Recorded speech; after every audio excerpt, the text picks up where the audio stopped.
पहले मैं ऐसा नहीं था, मेरे दाढ़ी नहीं थे, बाल इतने बड़े नहीं थे, अभी बाल बड़े हैं तो मैंने ये लोगो भी बना लिया अपनी तरह। लेकिन 2020 में जैसा मैं दिखता था अभी वैसा दिखता नहीं हूँ।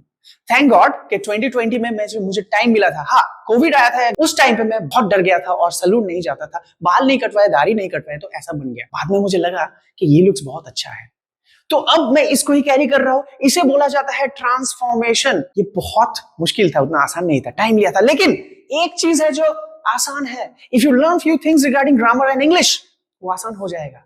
अगर हिंदी में कुछ सेंटेंस दिया जाए, उसको बोला जाएगा इंग्लिश में ट्रांसलेट करो, आसान है, ये सीखना पड़ता है। और हाँ, इस वीडियो में मैं ऐसे ही कुछ हिंदी के सेंटेंसेस को इंग्लिश में ट्रांसलेट करूंगा।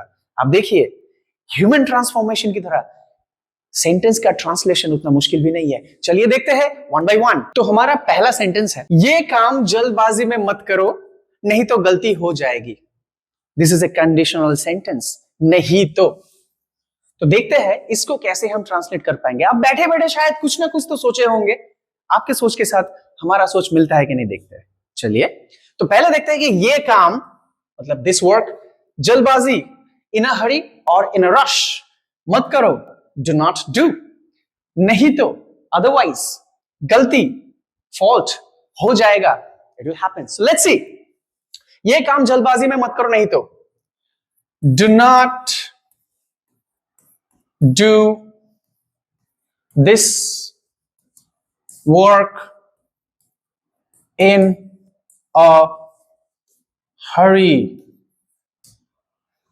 otherwise नहीं तो गलती हो जाएगी, otherwise you will make a mistake. Yes, थोड़ा सा यहां पे चेंज है, यहां पे मैंने ऐड कर दिया, otherwise you will make a mistake, right. So ऐसे हम इसको ट्रांसलेट कर सकते हैं, do not do this work in a hurry. In a hurry means जल्दबाजी में करना, अदरवाइज नहीं तो you will make a mistake. So आशा करता हूं कि ये क्लियर है। और मैं आपको एक टास्क देता हूं, इसको 2-3 तरीके से रिफ्रेश करिए। मैंने तो ऐसे लिखा है, आप कोशिश करिए इसको दूसरी तरह से, तीसरी तरह से भी लिखने की, और कमेंट में बताइए। अब जाते हैं नेक्स्ट सेंटेंस पे। Now moving forward to the next sentence, and this sentence, ये सेंटेंस एक इंपेरेटिव सेंटेंस है। आपको पता ही होगा कि what is imperative sentence. Imperative sentence means order, request, advice, all this things. Now ये है एक एडवाइस है, जीवन में हर दिन कुछ नया सीखने की कोशिश करो। ऑब्वियसली ये तो करना ही है, तो देखते हैं इसको हम ट्रांसलेट कैसे करेंगे। आप सोचिए जीवन में, इन लाइफ, हर दिन, एवरीडे नया न्यू सीखने की कोशिश करिए, मतलब try to learn something new. Okay, let's see, try to learn something new. अब आएगा एवरीडे,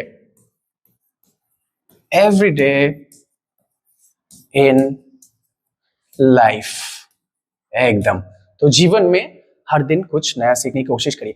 अब देखिए एक चीज है, ये जो मैंने एवरीडे दिया ना, टाइम, इसको हमेशा हम ना बाद में अगर दे, कि जो सब्जेक्ट है उसके बाद अगर दे, जो हम बोलना चाहते हैं उसके बाद कब करना चाहिए वो लास्ट में दे, ये सही इस्तेमाल होता है। हम इसको पहले भी इस्तेमाल कर सकते हैं, लेकिन पहले इस्तेमाल करने के बाद कॉमा देना पड़ेगा। लेकिन सही इस्तेमाल अगर मतलब हर वक्त जो इस्तेमाल करते हो आप, ये एवरीडे या फिर टुडे, दैट डे, यस्टरडे, ये सब बाद में दीजिए। So try to learn something new everyday in life, this is the sentence, English sentence. और भी रिफ्रेश इसको किया जा सकता है, फिर से बोल रहा हूं, कमेंट बॉक्स में अगर आप इसको किसी और तरीके से लिख पाते हैं तो कमेंट बॉक्स में लिख के भेजिए। क्या आप मेरा वीडियो सब्सक्राइब कर सकते हैं? एक सवाल है, ऐसे एक सवाल यहाँ पे है क्या आप मुझे बता सकते हैं कि इस काम को कब तक करना है? हाँ, यही है, पहले वाला नहीं था। तो देखते हैं इसको कैसे ट्रांसलेट कर सकते हैं। तो ये एक सवाल है, इंट्रोगेटिव सेंटेंस, ये कैसे कर सकते हैं? जब हम किसी को पूछते हैं ना, कर सकते हैं कि नहीं, तब हम ना एक चीज, एक वर्ड यूज करते हैं, वो है कुड। ये एक पोलाइट टोन है, तो यहाँ पे पोलाइट टोन में पूछा गया है, क्या आप बता सकते हो कि काम कब तक खत्म करना है? तो लेट्स से क्या करते हैं, क्या आप मुझे बता सकते हैं? could you tell me by when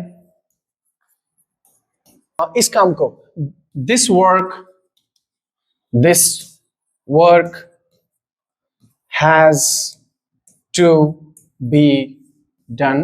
Yes, अब देखिए यहाँ पे V3 यूज करते हैं, डन। अब ये हैज टू बी डन क्यों है, ये हम दूसरे वीडियो में एनालिसिस करेंगे जहां पे हम एक्टिव पैसिव समझाएंगे, ठीक है। तो यहाँ पे हम ऐसे देखते हैं कि ट्रांसलेशन ये है, और यहाँ पे ना क्या आप मुझे बता सकते हो, कोई रिक्वेस्ट ऐसा नहीं है लेकिन पोलाइट टोन में बोला गया है। अगर रिक्वेस्ट होता है तो could you please tell me हो जाता है, लेकिन यहाँ पे जैसे रिक्वेस्ट है लेकिन पोलाइट टोन में है, रिक्वेस्ट नहीं है, सॉरी, तो वहां पे हम बोल सकते हैं could you tell me by when this work has to be done, ये काम कब खत्म करना है, ठीक है। तो बाकी कैसे रिफ्रेश कर सकते हो कमेंट में। आपको ये जानकारी देते हुए मुझे बहुत खुशी हो रही है कि इंडिया आईसीसी चैंपियंस ट्रॉफी जीत गया है। ये नहीं है, ये है। जैसे कि ये जानकारी आपको देकर मुझे बहुत खुशी हो रही है, इसको कैसे ट्रांसलेट किया जाए। आप भी अगर खुश हो तो कोशिश करो घर पे, और मैं भी कोशिश करता हूँ, देखता हूँ। अब देखिए यहाँ पे कुछ है ना, देकर मतलब देना। अब ये जानकारी देना क्या वो भी गिव है? ये मैं अगर कुछ मेरा ये रिमोट आपको दे दूं वो गिव है, ये भी क्या गिव है? हाँ, ये भी गिव है। तो देखते गिव कैसे होता है। So I am very happy to give you, खुशी हो रही है, ये जानकारी, गिव यू दिस इंफॉर्मेशन, ठीक है। So I am very happy to give you this information. देखिए ये जानकारी मतलब दिस इंफॉर्मेशन। और एक बात बोल के रखो, ये जो इंफॉर्मेशन, ये जो वर्ड है ना, किसी और वीडियो में समझाऊंगा, ये ना कभी इंफॉर्मेशंस कभी नहीं होता है, ये हमेशा इंफॉर्मेशन होता है, ठीक है। तो ये एक एक्स्ट्रा जानकारी था। तो इस सवाल का मतलब, इस हिंदी का ये जानकारी आपको देकर मुझे बहुत खुशी हो रही है। I am very happy to give you this information. चलते हैं नेक्स्ट सेंटेंस। महेंद्र सिंह धोनी साहब का एक वीडियो मैंने देखा था, जो मेरे आइडल भी है। उन्होंने बोला था कि वो ऐसे बंदे को पसंद करते हैं जो टैलेंटेड कम है लेकिन विश्वास कूट कूट कर जिसमें भरा है। मतलब वो कॉन्फिडेंट बंदे को पसंद करते हैं, लेकिन कुछ बंदे हैं बहुत टैलेंटेड है लेकिन हर वक्त अपने आप को क्वेश्चंस करते रहते हैं, कॉन्फिडेंस की कमी है। धोनी साहब उन सब बंदे को नहीं पसंद करते, लेकिन ये ध्रुव सत्य है, confidence is the key to success. अब यहाँ पे सेंटेंस भी वैसा ही है।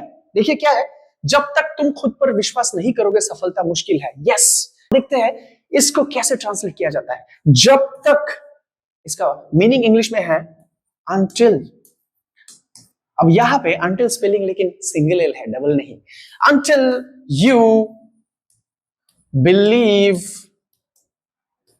in yourself, success is difficult। ये सच है, जब तक आप खुद पे विश्वास नहीं करोगे सक्सेस नहीं आएगा। तो ये था आज का लास्ट सेंटेंस हिंदी में, जिसको हमने इंग्लिश में ट्रांसलेट किया है, और एक अच्छे नोट पे ही हमारा ये वीडियो खत्म हो रहा है।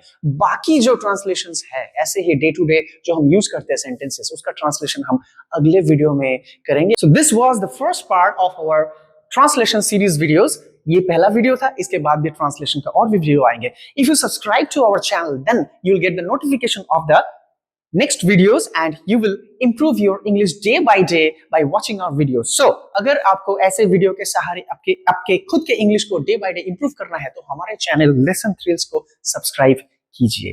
Thank you so much.